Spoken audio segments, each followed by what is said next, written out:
Hey guys, this is Manifesting Better, and I'm back with another video and another topic that needs to be addressed. I also have an Instagram account. The link for that is in the description box below. You can go and check it out. Coaching is also available for that too. The link is in the description box below. Right. So today's topic is something that is essential, and this is a question that keeps coming up, and this is a problem that I see is very misunderstood in the community on how to do that. And let me clear it up for you. So the topic for today's video is how to stop reacting, how to stop emotionally reacting, how to stop physically reacting to circumstances, and how to stop mentally reacting to circumstances. So, before that, the more important thing to know is, why do we react? Why do we actually react to circumstances? Why do we actually react to these situations? There are many reasons for that, and there are a few of them I can cover in this video, the ones I find more important. And in the end, of course, it will come down to your self concept, which I have been covering a lot in my past stuff. So you can go check that out. As it usually does, comes down to self concept. And of course, this post will trigger a lot of you. And because I will talk about some things that will make some of you who are stuck to your old states feel a little bit weird. So I'm just letting you know that if you are one of those, this is where you can stop the video. If you do want to listen to it, if you do want to listen to some blunt things, of course, go ahead. So the first reasons of why you cannot stop reacting is because you just don't want to. It's because it's easy to say that I want to change, but changing requires effort. Changing requires discipline. Changing requires you to put your words and put your thoughts into a certain place and put yourself into a different place. But because chasing is so addictive and changing is sometimes difficult, people don't want to change. So that's the first reason.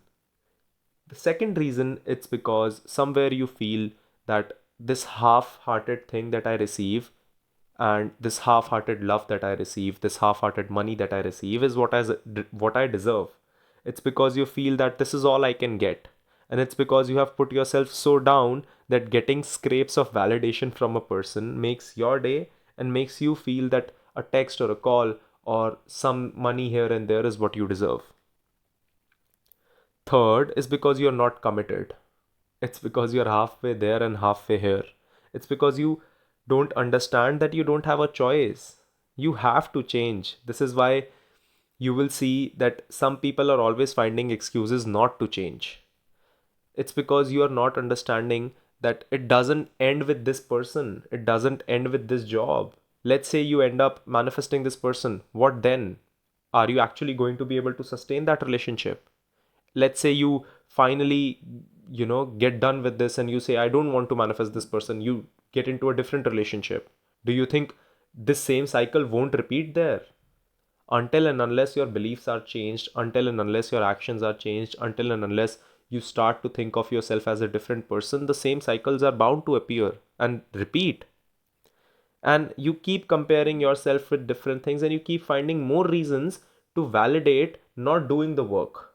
And I see this happen all the time. Some person, I see this happen with people. They constantly keep chasing, and when someone tells them, I tell them that don't chase, they're like, but that person chased and still got results. Do you know where that person is now? Maybe they lost the results. Has chasing ever helped you? Has begging someone for their attention ever helped you? Has running after someone ever helped you? And it's like, when I tell them that, all right, you are in charge of your state of being, but earlier I was in a shitty state of being and I still got what I wanted. Well, that's good, but don't you want to be feeling good? Don't you want to be in a stable state of being where things come easy to you and they're not always a struggle? Now comes down to the fourth reason. Your identity, your whole life is dependent on you being a victim. You would be nothing if you were not a victim. And this is very common for people who have faced things in their childhood which are not in support to the person they want to be now. This is very relevant for people who have faced a lot of issues and who have been courageous enough to change themselves and to get onto a healing journey and get better. And this is not me blaming anyone, this is just me telling you that this is sometimes what happens. Because so I had this client, he came to me and he told me that I faced a lot of things in the past, and because of those things I am in the profession I am in right now. So his whole identity is based on being that person, is based on being a victim in the past and overcoming that, which is not wrong. There is nothing right or wrong, which is okay. But sometimes, in order to change, sometimes we have to let go of a little bit more than what we are willing to let go of. A little bit more of our new identity is supposed to be cemented, and a little bit more of the old identity is supposed to be let go of. That is why sometimes we keep being stuck in the same scenarios. Right. The solution, let's focus on that. First thing, it's I will talk about how a little bit more about the mental side of it, how to stop the mental chasing, right? It's not magic, it's changing your self image, self concept. I have a video on this, I will link it down below. It's very easy to believe that a person can love you when you believe you can be loved.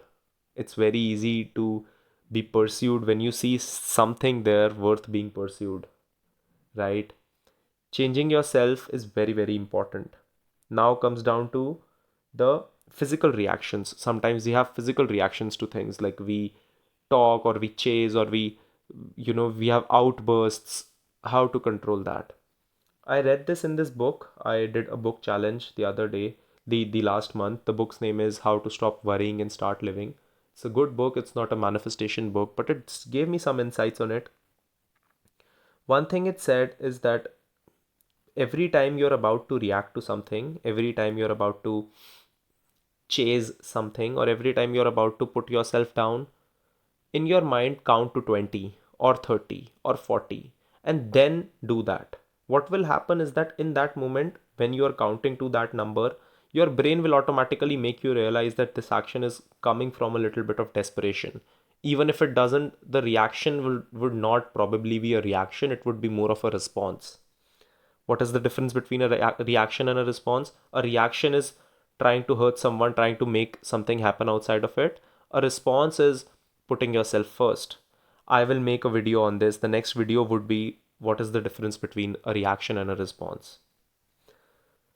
Guys, I don't know how many posts will it take. I am making so many posts on Instagram.